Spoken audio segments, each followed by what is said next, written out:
Welcome everybody, if you guys are joining us just now. My name is Lord Richy and today we're going to be reviewing Ninneko. This is going to be a very exciting game to review in the stream, guys. I'm excited. Yeah! This is a full in-depth walkthrough of the game.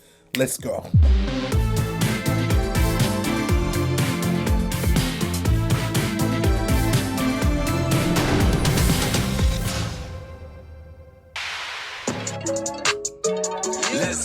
This game is actually very similar to Axie Infinity in a sense, but you are playing with a lot more characters. You have 6 characters instead of just 3. So I'm going to start things a little bit differently today. I'm going to start by taking a quick look at the game right away. If we jump into the screen right here, you guys can see right away the gameplay. This is an ideal type of game. Essentially, you just pick your strategy, pick your characters, and let them play on their own. We can have a quick look at how it works when you play it. When you're in this view here, you can claim some of the... Oh my goodness! This is so much... Oh wow! So when he's idling here, these guys are actually looting for you guys. So they're collecting things while the game is idling. This is why you kind of want to come on the game and make sure to collect your looting every single day. And also, the battle mode is really interesting because unlike Axie Infinity, you actually get to see where people are positioned before the game starts. So you can change your position. You can decide what players you're going to put in the game. I can decide which one I want to add here. And also, you don't have to play with 6 players. This is up to 6 players. So you start with 3 free players, and then it's up to you to pick the rest. So guys, we're going to try a quick game. Let's have a look. It's a lot cooler with the music, I have to say.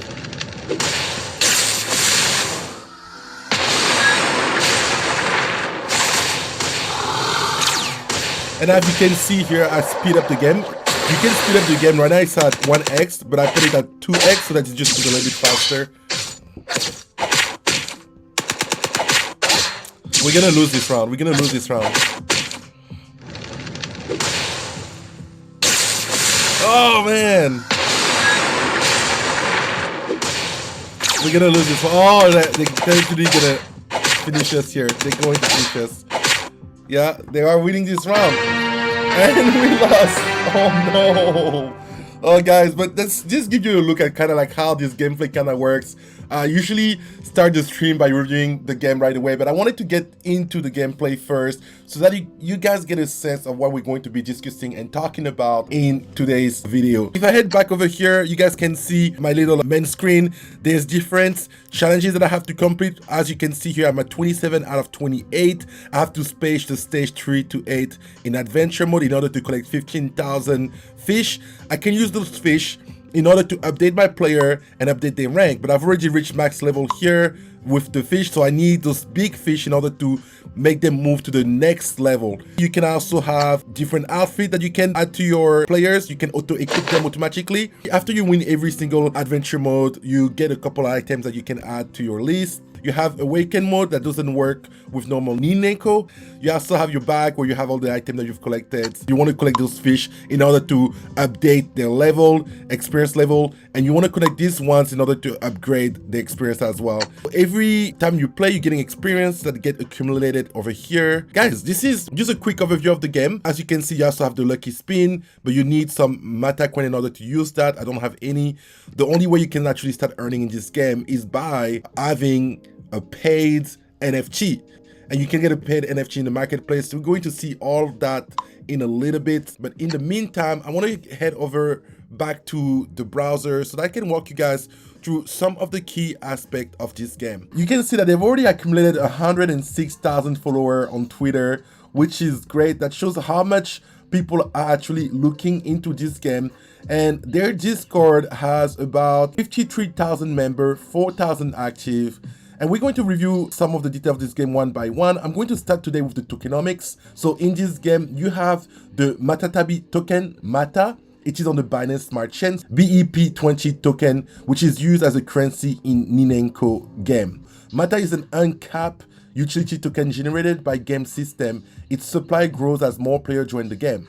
Player can spend Mata within the game to breed new Ninneko, purchase multiple items, and earn by playing the game, especially by winning PvP battles. So upon spending Mata is burned, permanently removed from the supply. This burning mechanism partially offset inflation. Purchasing Mata on the open market is also a way for gamer to get a head start. So Mata is a token generated by game system, which player can earn playing the game, especially by winning PvP battle. Here a quick map. As you can see, you have the breeding system over here. You can use it to get new Ninneko. And as you play, you get more mata. And you have the idle system. Like I was telling you, the adventure mode is a idle system. Then you have the PvP arena and you have the shop. So they've tried to balance this token quite well. So if we look at CoinGecko right here, I want to give you guys a look at how stable this token has been since the launch. I found that's quite interesting considering that a lot of games have tokens that go all the way to the top and it's crashed, but it's been relatively constant. If you look at the time period of the token over here, it went to all-time high a little bit after the launch. As you can see, we are really early. Monday, 24 January was when the token was launched. Just recently went to all-time high, but it's been pretty constant since then. I think they found a pretty good way to stabilize this token, resolve some of the issues that we've seen in previous games such as Axie Infinity, which is great. We've been seeing that quite a lot lately, right? A lot of issues with how to keep the token stable, and it's been really annoying to see issues happening in games such as Pegassi and Axie Infinity, but this is a challenging problem to solve. So you can think of it like the SRP token. Then we got Nino token, which is their utility governance token for the Ninneko game. The goal of introducing Nino token is to provide a convenient mode of payment and settlement between participants who interact within the ecosystem of Ninneko game. Player use Nino token to pay for Ninneko breeding fees, very similar to what we see in the like of Pegassi and Axie Infinity, where you have two tokens, one for governance and one for utility. And usually you use the governance token to pay the fee for breeding, but also you use the utility token. In this context, you will be using Mata, and you will be using Nino similarly to AXS to pay one of the fees for the token. Whereas Mata has an unlimited supply, Nino is limited to a maximal supply of 200 million. The spent Mata is burned, but Nino is reallocated to the community treasury. 50% of Nino in community treasury will be added to staking funds, 30% Nino in community treasury will be added to game incentive funds. 20% of Nino in community treasury will be added to marketing fund. So they've been very transparent with how they're actually using those tokens, where they're going, how they're spending it, and they are even sharing a full list of all their wallets over here. You can see that they have a developer wallet that they use in production. They have a marketing wallet used for airdrops and other things similar to that. And you have the buyback wallet, staking fund wallet, game incentive wallet. Very transparent about how they're using their wallet. In this page over here, the token metrics, you can see how they've distributed the token over time, the vesting periods. Here, we got advisor and strategy, 10% of the token. Chim got 15%, private sale was 35%, IDO sale was 15%, so IDO stands for initial DEX offering. For liquidity, only 5% was allocated, and game incentive 20%, so with a total of 100%. I did some research about this team yesterday. I was curious to see who was behind the game. We got Vincent Vu, the UI designer, Han Nguyen, CTO, Tan Nguyen, animator, Tuyen Pham, game designer, Deng Nguyen, the CEO and PM, streaming project manager. Then you got Tuyen Hui, VFX artist, Lin Duong, business development and partnership. You'll see her in a lot of videos related to the game. Lam Nguyen, the QA lead, doing quality assurance for the game. So this is a Vietnamese team of Vietnamese. What I've gathered from looking at their resume over here is that they've all been working for a company called Grep Game. I went through all of the page over here, and it looks like most of them were part of the same company, Grep Game. And if you see over here, we got the project manager, which is also the CEO. You can see he's a project manager at Grep Game. Then you see the designer, Grep Game. So it seemed to me that each of these individuals were all part of the same company before they started the game. And this company is Grep Game. It's a game studio founded in 2012. They were making mobile games for phone, PC, iOS, Android, and Windows. And a lot of companies in the play-to-earn space were actually gaming companies that made the move as soon as they saw the opportunity for the play-to-earn space. Let's take a quick look at some of the gameplay elements of this game. It's an idle RPG system. Grinding game makes player rarely entertained and contradictory to good game design. So I feel like when I read this line here, I thought I was a direct dab at Axie Infinity, because Axie Infinity is a grinding game, right? You do the same repetitive tasks over and over again, using the same different type of cards, and you are expecting to win. But if you remember when Axie Infinity started, It started very similarly to this game, where in the beginning it was very idling, where it was playing on its own. You were just kind of like a spectator looking at the thing happening. The same thing happened with Pegasus. And now Ninneko is doing something similar, where in the game right now it's all automated. So you just kind of pick your strategy before the game starts and kind of just watch things raveling. All right, so this is the gameplay. I show you guys a quick overview when I was playing the game. So here you got some looters. So these guys are over here to loot. I went to bed last night and I woke up and I got so much coins, so much fish, and I can use those fish to update my Ninneko. The game begins with some simple objective. So when the game starts, you have your 3 Ninneko that are all free, and it's up to you to add more Ninneko as you play. The game begins with some simple objective. If you add Ninneko to your account, you can actually start earning real money in the game. Some people gone as far as making $15 in 5 minutes, or $350 per day while playing this game. So there's a lot of potential in this game, but you're going to have to spend and get some Ninneko in order to earn money in this game. Long-term goals. Unlike other grinding games, idle Ninneko has natural pauses in gameplay, where the user must wait for their strategy to take effect. It's easier for users to have more sustainable usage habits when playing idle games, retaining them for longer. In the game, you have stamina, which recover every 10 minutes. Battling in PvP arena costs stamina. So I don't think I've had a chance to play PvP yet, because you need to pass a certain level in order to play PvP. Let me quickly jump back in the actual gameplay so I can show you guys right now what I'm talking about. So in this game, you get adventure. So this mode is the looting mode. So I'm going to collect my loot right here. Let's thank you. Then you get the battle and adventure mode. These Ninneko that I have are looting while I'm away. And then you get the world map where you have your arena, but you need to pass stage 3 to 8 in order to enter arena. And also you have the magic tree, but you need to pass stage 4 to 3 in order to access it. I'm not sure what's this thing over here, but it looks like there will be more stages after I complete some of the levels. So right now you can see my stage over here. It's a pass stage 3 to 8 in adventure. On the bottom left corner, you see I'm at stage 3 to 8. I haven't passed it yet. But then once I pass it, I'll be able to start the adventure mode. And I think they purposely made this stage really hard to complete so that people are incentivized to purchase a Ninneko at this stage. But by the time you get there, you're already familiar with the basic concept of the game, how to play it, how to use your players, and move along. Breeding works very similarly to Axie Infinity, in the sense that you cannot breed parents. Parents cannot breed with their offspring, and brothers and sisters cannot breed either in this game. So no incest. You can only breed with people that are not part of the same family. So very similar to Axie Infinity in that sense. Player can trade Ninneko on market using BNB. So if you want to buy your Ninneko, you can go on the marketplace and use your BNB in order to buy them. So you can claim mata in the campaign mode. So the higher you level, the more mata you can claim. This is your level over here, and it tells you how much you're going to be earning at this level and what you'll be earning at the next level over here. The higher you go up, the more mata you can earn, and mata is a utility token that you can use in order to make real money in the game. So for example, if you reach the level 31.1, the mata you'll be earning is between 9 to 10. If we head back to CoinGecko, we can enter 10 mata, and 10 mata is about 0.3 US dollar at the current price. Then once you earn your mata, you can claim them with your NFTs. Like I said, you need NFT in order to start earning it. So the stamina limit is kind of like your energy, right? So stamina limit used for claiming mata in PvE depends on the number of adult cats you have, not counting cats that are locked.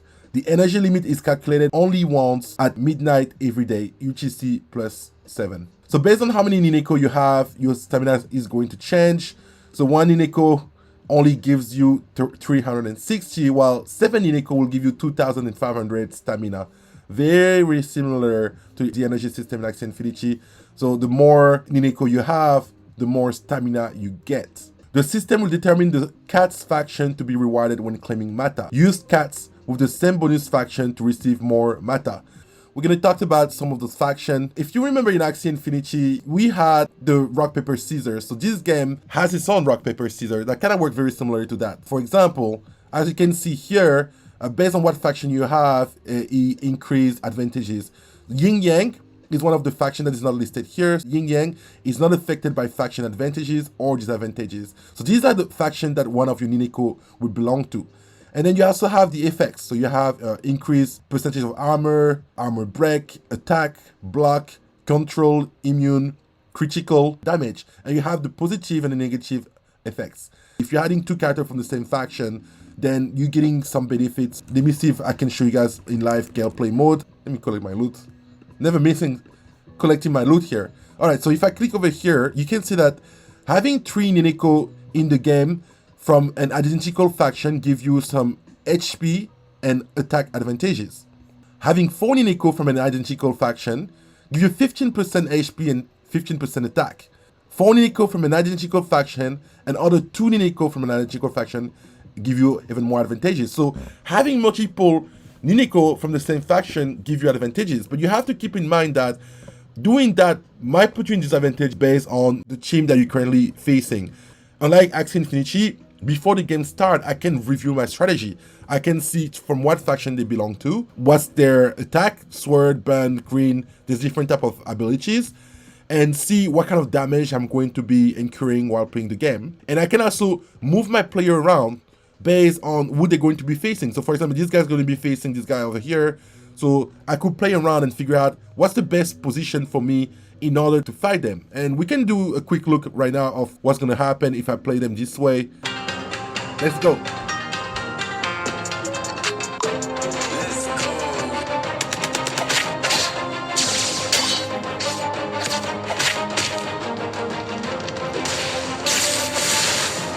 We're going to lose this round, guys. They're way too strong.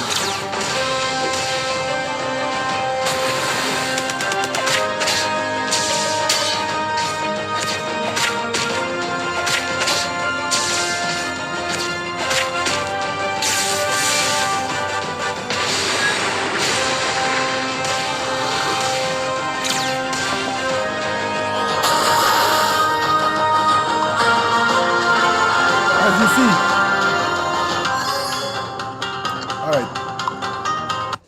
As you see, we are lacking manpower. We need to buy new Ninneko. And I think that they did that purposely so that people feel like they need to get Ninneko at this stage. And this is working. This is making me want to get my Ninneko. So I found this website that has a couple of guides. If you guys want to get familiar with the game, this site has the breeding simulator.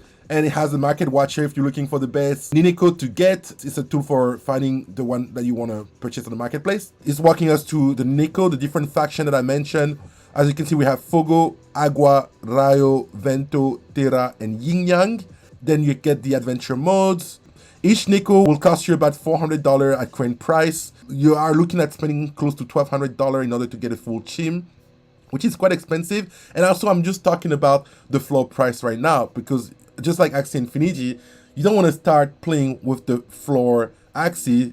So here in Ninneko, you don't want to start playing with the floor Ninneko. So make your research, figure out what kind of ability you want to get, what kind of combination you want to get, because having 2 Ninneko from the same faction will give you some advantages.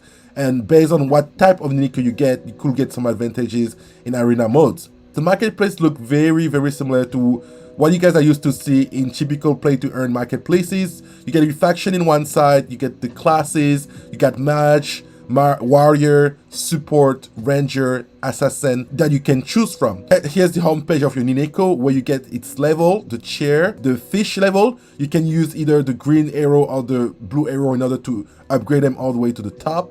You can see his type. So here is an assassin.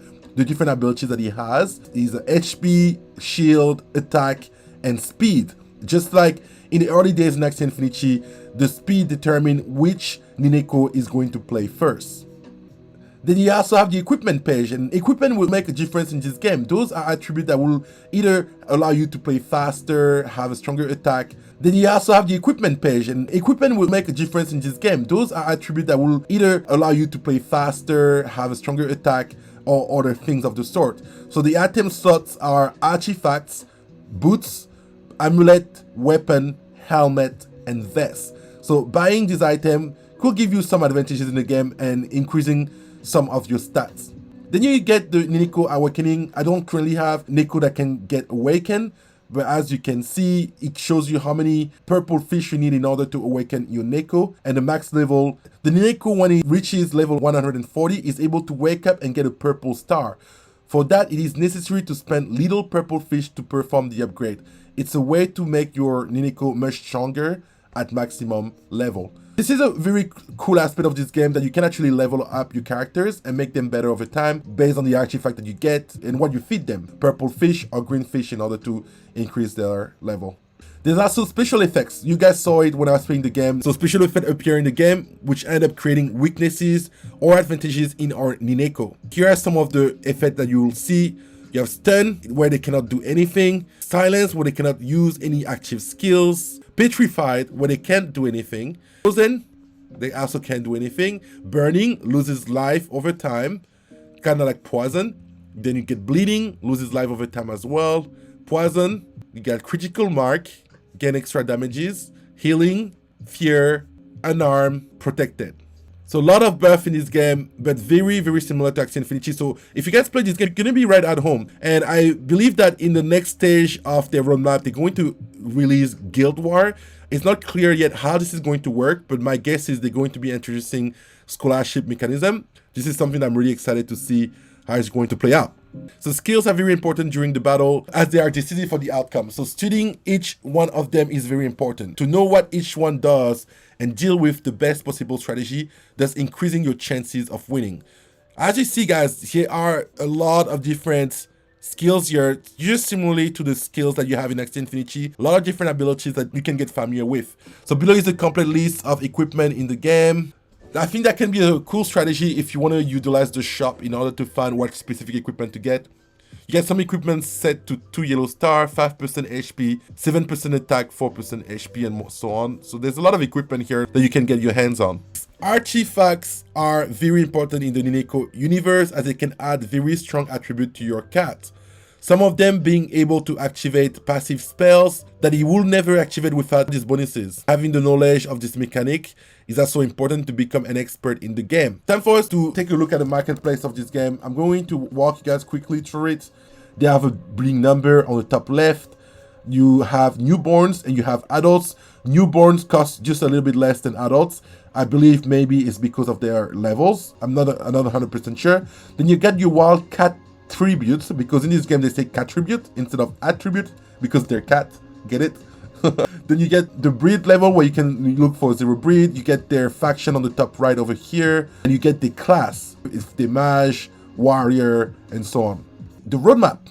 They've already completed testing NFT Ninneko and marketplace, history Nino and token and IDO, alpha tests, Binance Smart Chain testnet, open beta, and Binance Smart Chain mainnet, and we are currently waiting for the Guild War launching April 2022. This is what I want to get ready for, and this is why I want to start collecting Ninneko before that happens. I believe that they might maybe be releasing a scholarship type of system by then. It is not clear, all speculation right now. This is not something that I verified, but it's something I'm just assuming based on the name. So that's about it for the game, guys. This is Ninneko. I think we've pretty much covered everything. This game is currently available on multiple platforms. You can download it on Android, iPhone, on your PC or your MacBook. I'm currently playing it on my MacBook, so it is working, and I am pretty pleased with what I've been seeing so far. Thank you for watching, guys, and I'll see you guys on the next one.